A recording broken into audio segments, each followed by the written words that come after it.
Hello everyone and welcome back to the last segment of the day here on the GSMC Fantasy Sports Podcast, where we'll see us shift gears from the QBs to the running backs. And I loved a lot of the running back performances. Again, this top 5 list is not necessarily my own, but it is one that I feel like encompasses the week, encompasses the narrative surrounding running backs, and most importantly encompasses who the best running backs are projected to be. I think that this top 5 definitely has its faults, it has its flaws, but week by week, this top 5 is the most likely to change out of any position group, and there are definitely going to be guys who I really like according to matchup rather than, just overall abilities. And also, injuries will play a role in the running backs. There are some guys who are injury prone in this list, and so don't take this list as gospel, because I never liked truly taking pundits' lists as gospels. They're always fun when they're released, but this is just my analysis of what the pundits will say, and then I want to give my personal spin on it, because I still think fantasy is all about matchups, and sometimes it's not just all about, I think this player is the best, so he will always help me win.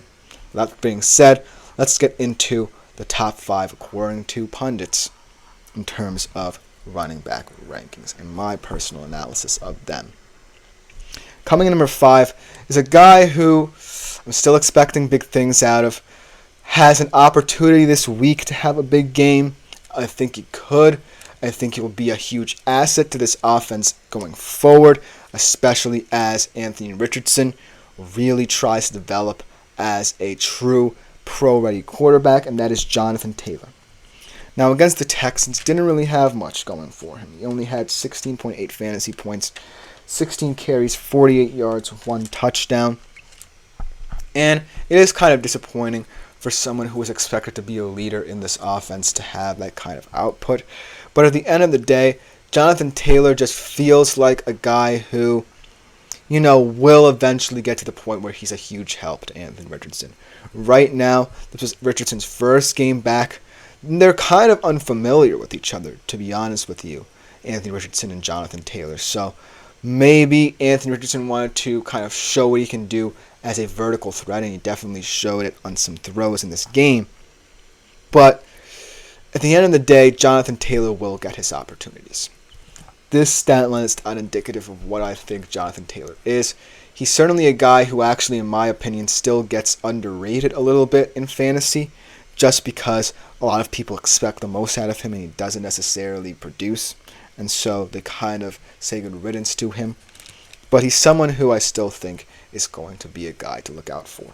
And against Green Bay, against a defense that has a lot of questions about their run defense after what Saquon did to them in Brazil, I think that Jonathan Taylor will have more opportunities. And I think that they're going to exploit that and definitely try and open up things for Anthony Richardson. So look for a very balanced game plan for the Colts, and especially for Jonathan Taylor as well. But coming on to number 4, this one is one I don't necessarily agree with. And I don't expect to see this guy in the top 5 many more times. Now, that's just my opinion. Let me know what you think about this guy in the comments. Derrick Henry. Like I said, I gave him the benefit of the doubt on that opening drive. That opening drive was very impressive. They ran in the field. They punched it in with him. And it really showed that he can be an aggressive chunk play kind of back in the system. With that being said, 13 carries for 46 yards. Yes, the game flow suggested that Lamar throw the ball more often to try and keep pace with the Chiefs. But at the end of the day, I still don't see the fit if this were just a normal pedestrian humdrum game for the Baltimore Ravens, where Derrick Henry fits into this offense. I think that Justice Hill truly speaks to what Baltimore Ravens running backs are, in that they're more committee approached. They just add to the explosiveness of what the rushing attack for Baltimore is, combined with Lamar's abilities to rush. So I feel like Justice Hill just gives this offense a better profile. They definitely looked better in terms of distribution. Most importantly, behind that offensive line, maybe it could make sense for a more smash mouth style, but at the end of the day, I still think that the screen game could also work for this offensive line in the future, because the offensive line was very disappointing, and they definitely need to step up for any of this to happen. But Derrick Henry, I still don't see it. I won't see it until he proves me wrong. Let's just say that. But against Las Vegas, who knows? Maybe you're going to need that physicality and grit, because the Raiders will try to drag you into their game, and you might just need a guy like Derrick Henry to kind of bring that physicality to your offense. And so, who knows? Maybe this will be justified in the future. But coming in at number 3, another guy who kind of had an underwhelming performance, but I expect more out of as this team improves. Again, this is week 1, and a lot of new teams and new faces and new places are getting their ideas implemented, so it's not going to be pretty. And it wasn't pretty necessarily for Breece Hall. He did have a touchdown this game, 16 carries, 54 yards, 18.3 fantasy points. But it wasn't necessarily, by his lofty standards, a game where he will look back upon and say that he performed well.